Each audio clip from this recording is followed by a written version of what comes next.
پہلی بات تو یہ ہو گئی. دوسری بات سنیں, اس قوم کے پاس ایٹم بم بھی ہے, تو ویسے تو وہ کہتے ہیں محفوظ ہاتھوں میں ہے, جس کا مطلب یہ ہے جن ہاتھوں میں ہے وہ ہمارے ہی ہاتھ ہیں. لیکن دوسری طرف بات یہ ہے کہ خطرہ ہے کہ کسی وقت کسی دہشت گرد کے ہاتھ نہ لگ جائے. مجھے وہ رہ کے وہ رضوی صاحب کی وہ بات یاد آتی ہے کہ ہم کہیں گے جی ہم سود نہیں دیتے. وہ کسی نے کہا نا معاشی مسئلے کا حل کیا ہوگا, مولوی صاحب نے سادہ سا حل پیش کیا. ہم کہیں گے جی اللہ نے منع کیا ہوا ہے, ہم سود نہیں دیتے, آپ کی اصل رقم آپ کو لوٹا دیں گے, جب سہولت ہوگی دے دیں گے. تو پھر اس نے خود ہی سوچ کے اگلی بات بھی کہہ دی, اگر کوئی تنگ کرے تو پھر دس دیں گے آیا جے گوری, آیا جے گوری. تو اب آپ نے دنیا کو دھمکی بھی لگا دی ہے نا. اس کا مطلب یہ ہے کہ یہاں جب بھی صحیح معنوں میں عوام کی حکمرانی ہوئے گی تو خطرہ ہے کہ آیا جے گوری. اور غوری پھر یہ نہیں کہ زکام والی وہ لے کے آئے گا, اس کے اوپر جو ہے وار ہیڈ جو لگا ہوگا وہ تباہی پھیرے گا.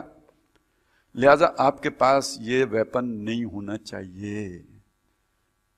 یہ جو FATF کی کہانی ہے یہ اصل میں یہ کہانی ہے, یہ دہشت گردی کی کہانی نہیں ہے. یہ کہتے ہیں یہ والا 80% آپ نے کر لیا ہے, جو 20% رہ گیا وہ کر کے دو کہ آپ کو گرے لسٹ نکال کے آپ کو انسان کے پتروں میں شامل کریں, وگرنہ آپ بلیک لسٹ میں جاؤ گے. اب آپ اپنے حکمرانوں کو دیکھ لیں, اکابر مجرمی ہیں, ان میں سے کون ہے جو اتنا بڑا قدم اٹھائے اور کھڑا ہو اور ریزسٹ کرے اور مقابلہ کرے. انہوں نے تو یو ٹرن نہیں لینا ہے, یہی انہیں آتا ہے. لیکن عوام سے ڈر لگتا ہے.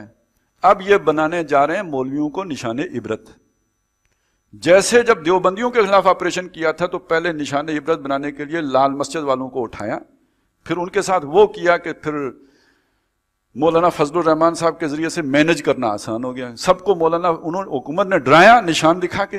مولانا نے کہا بچنا ہے تو میری پروں تھلے آ جاؤ, اور خود انہوں نے MMA بنا کے تو کام چلایا اپنا جو بھی چل رہا تھا.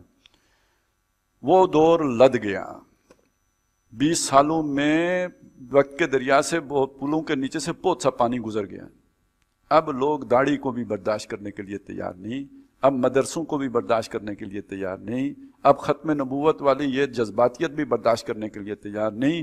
اب ایک جماعت بنی یا بنائی گئی, ان کو اٹھایا گیا, وہ اپنے شوق سے کر رہے ہیں. یہ بھی مطلب کہ وہ ایجنٹیں ہیں, فیسیلیٹیٹ کیا جاتا ہے, اپنے ہی رخ پہ آگے بڑھنے دیا جاتا ہے. اب ماحول بن گیا, ان کے پیچھے لا کے باقی مذہبی بھی کھڑے کیے جائیں گے. اور یہ اگر کنٹرول ہو جاتا ہے, نشان عبرت بنایا جاتا ہے, ڈراوا دے دیا جاتا ہے, دھمکا دیا جاتا ہے, اگلا مرحلہ پھر آسان ہو جائے گا. آئین کے اندر بھی تبدیلی کر لو, اور کل معاشی ضرورتوں کو پورا کرنے کے لیے لیبیا کی سنت پر عمل کرتے ہوئے ٹرنک بھر کے اپنا جو بھی تابوت سکینہ ہے وہ بھی امریکیوں کے حوالے کر دو, تو پھر رکاوٹ کون بنے گا, پھر ریزسٹ کون کرے گا, اٹھے گا کون, کوئی نہیں. اب ریاست اندھا دھند اپنی طاقت کا استعمال کرے گی. مت سمجھے یہ جیسے لال مسجد میں ہوا تھا ویسے کرے گی, تاکہ گرے لسٹ سے نکلیں, تاکہ دنیا کے ساتھ قدم ملا کے چل سکیں. یہاں پہنچ گئے ہیں. اب دیکھیں کیا اللہ تعالیٰ کے اس سے فیصلہ ہوتا ہے, لیکن تدبیر یہ ہے, ان کان قیدہم لتزول منہ الجبال, ان کا جو قید تھا اور ان کا جو مکر تھا اس سے پہاڑ ٹل جائیں. لگتا یہ ہے, واللہ عالم آگے کیا ہوگا. لِيَمْكُرُوا فِيهَا وَمَا يَمْكُرُونَ إِلَّا بِأَنفُسِهِمْ وَمَا يَشْعُرُونَ. وہ مکر نہیں کر رہے مگر اپنے گرد جال بن رہے ہیں, لیکن جانتے نہیں ہیں, پھنس خود رہے ہیں. کیونکہ جب یہ سارا کچھ کر لیں گے اس کے بعد اگلا مرحلہ ان کو بھی نہیں پتا. جیسے جب کوئی لال مسجد والوں کو نہیں پتا تھا نا کہ ہمارے ساتھ ہونا کیا ہے, بعد میں انہیں مبشرات آ رہی تھیں. مبشرات, وہ بیت معمور کون سا تھا جس سے وہ مبشرات آ رہی تھیں, وہ اب سمجھ سکتے ہیں آپ. وہ آسمان سے نہیں آ رہی تھیں, وہ بھی کسی شیطانی رستے ہی سے مبشرات آ رہی تھیں. اب وہی مبشرات یہاں بھی آ رہی ہوں گی.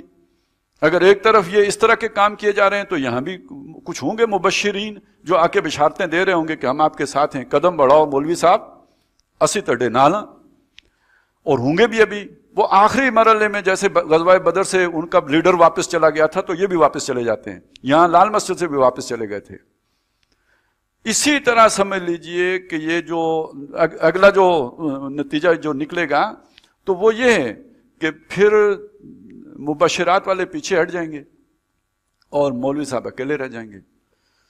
وما یمکرون الا بانفسہم وما یشعرون. وَإِذَا جَاءَتْهُمْ آیَةٌ قَالُوا لَن نُؤْمِنَ حَتَّىٰ نُؤْتَىٰ مِثْلَ مَا أُوتِیَ رُسُلُ اللَّهِ، اور جب ان کے پاس کوئی نشانی آتی ہے، کوئی معجزہ آتا ہے. اب یہ مکے میں بھی اسی طرح کی چیزیں تھیں. یہ حضرت بلال کو کیوں مار رہے تھے؟ یہ حضرت خباب بن الارت کے ساتھ کیوں ہو رہا تھا؟ کہ جن لوگوں کو قبیلے کی پروٹیکشن حاصل ہے، اگر ان پر ہم ہاتھ ڈالیں گے ان کا قبیلہ کھڑا ہو جائے گا. اگر وہ بلال کو بچانے کے لیے آئیں گے تو ہمیں موقع مل جائے گا کہ ان کو بھی رگڑ لیں. وَإِذَا جَاءَتْهُمْ آیَةٌ، تو جب ان کے پاس کوئی نشانی آتی ہے، کوئی ان کو اللہ کی کوئی حکم اترتا ہے، قَالُوا لَن نُؤْمِنَ، وہ کہتے ہیں ہم ہرگز ایمان نہیں لائیں گے، حَتَّىٰ نُؤْتَىٰ مِثْلَ مَا أُوتِیَ رُسُلُ اللَّهِ، جب تک ہمیں بھی وہ نہ دکھا دیا جائے جو رسولوں کو دیا گیا. یعنی جبریل ہمارے پاس آئے، اسی بھی بڑے ہیں، ایسے لیڈر ہیں ہم، ابو جہل اینڈ کمپنی، تو ہمارے پاس بھی جبریل آئے نا. اللہ عالم حیث یجعل رسالتہ، اللہ جانتا ہے کہ اس نے اپنے پیغاموں کے لیے کس کو منتخب کرنا ہے، کہاں اس نے رسالت رکھنی ہے. سیصیب الذین اجرموا صغار عند اللہ، ان قریب پہنچے گا جو مجرم ہیں، بڑے مجرم ان میں سے، اللہ کی طرف سے ان کو ذلت آمیز سزا ملے گی.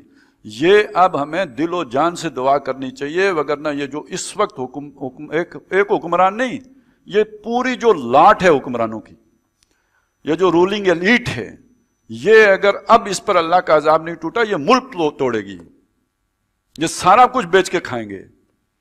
کیونکہ اب تو برتن بیچ کے بھی ختم ہو گئے نا، پرائیویٹائزیشن بھی ختم ہو گئی، اب آخری وہی بچا ہوا ہے، وہی بیچیں گے اور اس کے پیسے کھڑے کر کے اپنی اولادیں لے کے چلے جائیں گے، باقی ہمیں انڈیا کے حوالے کر کے جائیں گے.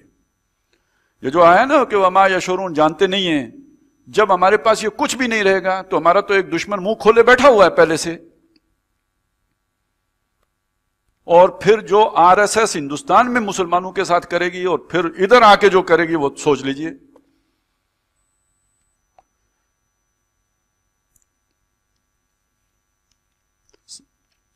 تو اللہ کی طرف سے انہیں سخت عذاب آئے گا، اللہ کرے آئے، یہ سر سے اتریں. وَعَذَابٌ شَدِيدٌ بِمَا كَانُوا يَمْكُرُونَ، اور ان کے مکروں کی وجہ سے. بہرحال آخرت میں تو ہوگا ہی ہوگا، اللہ دنیا میں بھی ان کو نشان عبرت بنائے.